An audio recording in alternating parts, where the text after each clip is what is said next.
Bonjour et bienvenue sur la mécanique universelle. Alors aujourd'hui nous sommes le jeudi 4 août 2022. Je continue donc ma lecture commentée, on va dire, ou extrapolée plutôt, du livre de Jean Chaline, Histoire des grandes questions existentielles, mythologie, religion, science, etc. Et je suis à la partie qu'il consacre à Dieu. Donc je suis voilà,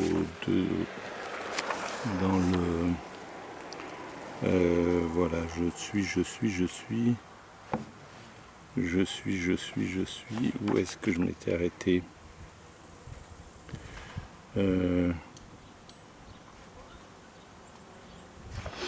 La théorie des quanta, Max Planck, l'intrication quantique. Voilà, alors, je lis, je découvre en même temps. Vous savez que c'est en lien avec le site mécaniqueuniverselle.net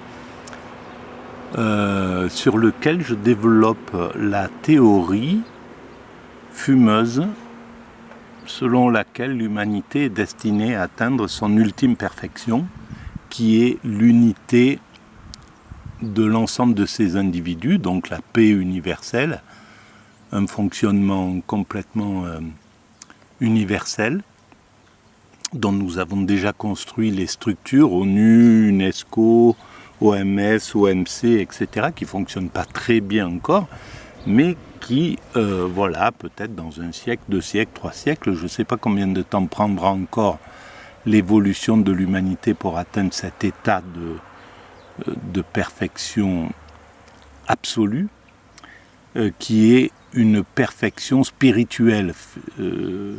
C'est ce que j'essaie de démontrer sur la mécanique universelle. Voilà. Alors, pour arriver à cette perfection spirituelle, il faut passer par la perfection matérielle, par la perfection sociale, technologique, technique, etc., parvenir à un progrès technique totalement écologique et propre, absolument propre. Voilà, dans 1 siècle, 2 siècles, je pense que nous y arriverons. Nous venons d'embrayer dans cette voie, en fait. Voilà, alors je commence ma lecture et je commente. L'intrication quantique correspond à la superposition ou à l'enchevêtrement ou à la liaison de 2 particules comme 2 photons ou 2 électrons, voire des groupes de particules, d'où le terme d'intrication retenu par les spécialistes pour qualifier cette liaison forte. Voyons de quoi il s'agit. Au moment de la désintégration d'un atome, peuvent apparaître, par exemple, 2 électrons qui sont intimement liés par les conditions expérimentales. Ça, c'est incroyable. On dit qu'ils sont intriqués, c'est-à-dire qu'ils sont interdépendants, alors qu'ils ne sont pas proches les uns des autres. Donc, c'est quand même incroyable. On explose un atome, les électrons qui le constituent sont quand même dépendants, sont en relation, même lorsqu'ils ont été explosés en somme. Un électron est en effet un objet quantique. Un quanton, les propriétés des systèmes des quantons, des comportements collectifs qui expliquent par exemple l'interpénétrabilité de la matière solide. Les orientations des spins sont utilisées dans les champs magnétiques pour examiner la répartition des atomes. C'est le principe de l'imagerie par résonance magnétique, l'IRM. Bon, ça ne m'en dit pas plus parce que là c'est un peu compliqué. Bon. Un électron est en effet un objet quantique qui peut être dans 2 états, ce que l'on appelle des spins, correspondant au mouvement de rotation de l'électron sur lui-même. On distingue un spin up vers le haut et un spin down vers le bas, selon le mouvement. Alors c'est marrant, selon sa rotation, si le premier électron a un état 1, spin up, et le second un état 2, spin down, on estime que le système est bien intriqué. et ce qui en résulte est représenté par une superposition quantique de deux états, leur distance ne jouant aucun rôle, car il n'y a aucune variable de position dans la formulation. Puis, on sépare les deux électrons en les envoyant chacun à des endroits très différents de la planète, dans une fibre optique ou dans l'espace, dans l'univers à des millions de kilomètres. Ensuite, en bombardant l'un des électrons qui se trouve dans un état indéterminé avec des photons, l'électron va se déterminer lui-même et prendre un état précis, ce que l'on appelle pratiquer une réduction du paquet d'ondes. Ce qui est le plus étonnant, c'est que lorsqu'on agit sur l'un des électrons, l'autre réagit également de façon instantanée, quelle que soit la distance séparant les deux particules. Autrement dit, une mesure sur l'une des particules affecte l'autre simultanément du fait de leur liaison intriquée. Mais si elle se trouve à des distances correspondant à des millions ou à des milliards de kilomètres, même si elle se trouve à des distances correspondant à des millions ou à des milliards de kilomètres par rapport à l'échelle de leur taille. C'est le phénomène d'intrication quantique. Alors ça, c'est quand même extraordinaire, parce que le principe qui a créé cet univers, et donc organiser le système avec ce type de particules, avec ce type d'électrons, avec ce type de spin, qui peuvent être en relation dont on ne comprend pas la liaison, parce que pour l'instant, je ne pense pas que la science ait compris qu'est-ce qui les intrinsèque, qu'est-ce qui les réunit, ces deux, à des millions de kilomètres. Eh bien, cette puissance qui a créé un système comme celui-là, que nous découvrirons, parce que l'humanité cherche, on est des grands chercheurs c'est notre destin, c'est la destinée c'est une des destinées de l'humanité, de découvrir le mystère de la création, les mystères de la création. Et c'est extraordinaire que ce principe créateur, à l'origine, nous ait donné l'aptitude de chercher, de comprendre. C'est quand même assez incroyable qu'on ait cette capacité cérébrale de pouvoir expliquer finalement, d'arriver à un jour ou l'autre expliquer la création. Bon bref, et ce qui démontre pour moi, selon moi, la présence d'un principe créateur, la présence de Dieu, quoi, en somme. Ce comportement va totalement à l'encontre du principe de localité d'Einstein, qui affirmait qu'un objet ne pouvait être influencé que par l'effet de son proche environnement, comme les déviations des planètes entre elles sous l'effet de la gravitation de Newton. Einstein ne croyait pas à ce qu'il désignait comme une action fantôme à distance. Il avait répondu à cette théorie avec Boris Podolsky et Nathan Rosen par une expérience par la pensée qui réfutait les travaux de l'école de Copenhague, spécialisée dans le domaine de la physique quantique. Pour Einstein et ses collègues, il ne saurait y avoir de non-localité quantique. Mais en 1964, le physicien John Bell a mis en évidence ce que l'on appelle désormais les inégalités de Bell, démontrant la possibilité des influences à distance instantanées, quelle que soit la distance. Une expérience décisive a été réalisée en 1976 par les physiciens français Alain Aspect et Philippe Grangier, Gérard Roger et Jean Dalibard. Elle a démontré sans ambiguïté la violation des inégalités de Bell et la réalité de la non-localité quantique.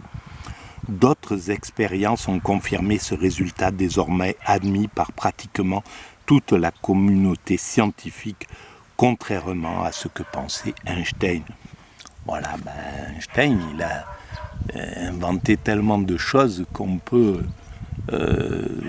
lui savoir gré de ne pas avoir, et peut-être c'est juste l'ego d'ailleurs qui a pu parler, parce que au niveau de la pensée, Einstein c'était un grand spirituel, il croyait en Dieu à mon sens, d'après ce que j'ai lu. Et donc cette théorie de la non-localité quantique, cette théorie est forcément démontre forcément l'idée de Dieu. Elle démontre forcément que Dieu existe. Si deux électrons peuvent communiquer à une distance aussi énorme, c'est qu'il y a quelque chose d'assez incroyable. Précisons un peu les échelles auxquelles intervient ce phénomène qui est essentiel pour envisager les implications possibles. L'intrication quantique peut-elle intervenir à notre échelle ? Jusqu'à ce jour, les intrications quantiques ne concernaient théoriquement que les particules. À notre échelle beaucoup plus grande, dite macroscopique, on évoquait des phénomènes qui pourraient impliquer une intrication quantique. Par exemple, celle des jumeaux qui semblent être fusionnels et télépathes. Les jumeaux se ressemblent au point que l'on peut les confondre et qu'ils peuvent partager des émotions communes lorsqu'ils sont séparés et loin de l'autre. Mais ils ne se ressemblent pas psychologiquement, pas plus que deux frères ordinaires. Ils deviennent des couples excessifs, souvent à cause de leur éducation identique. Ah bon ? En effet, leurs parents les traitent comme une seule entité. C'est pas obligatoire. C'est un peu globalisant, à mon sens, Monsieur Chaline. En effet, leurs parents les traitent comme une seule entité.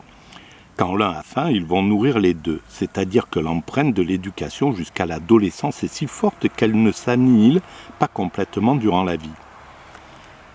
Ces observations ont été considérées comme des phénomènes de téléportation. C'est donc un mauvais exemple qui ne peut pas servir d'argument en faveur de l'intrication quantique macroscopique. En fait, l'influence non locale peut être interprétée de diverses façons.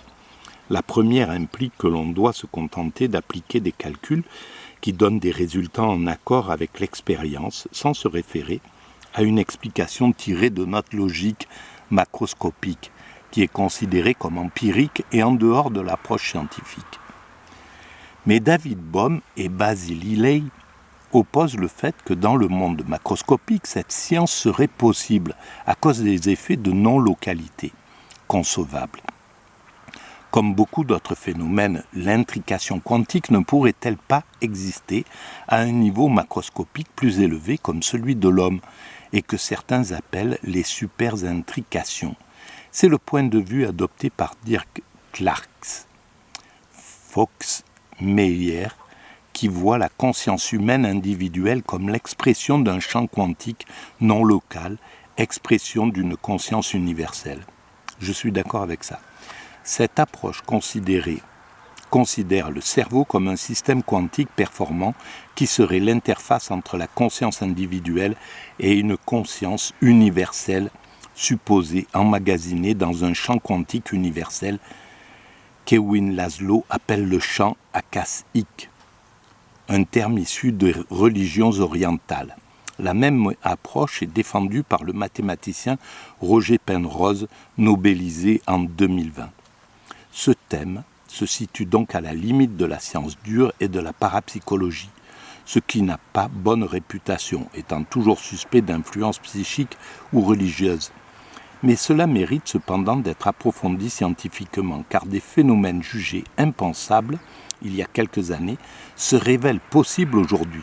Le débat ouvert est important car il ouvre des potentialités d'applications exceptionnelles du domaine quantique encore peu connu aujourd'hui, même s'il faut rester très prudent et surtout très critique.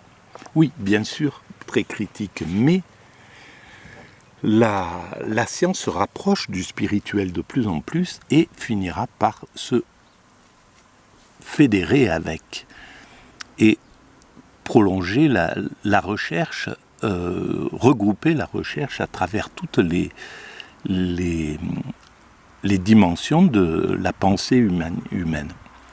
Ça prendra peut-être 1 siècle, 2 siècles, peu importe, l'humanité a le temps devant elle dans son évolution. Voilà. Merci de votre écoute, à très bientôt.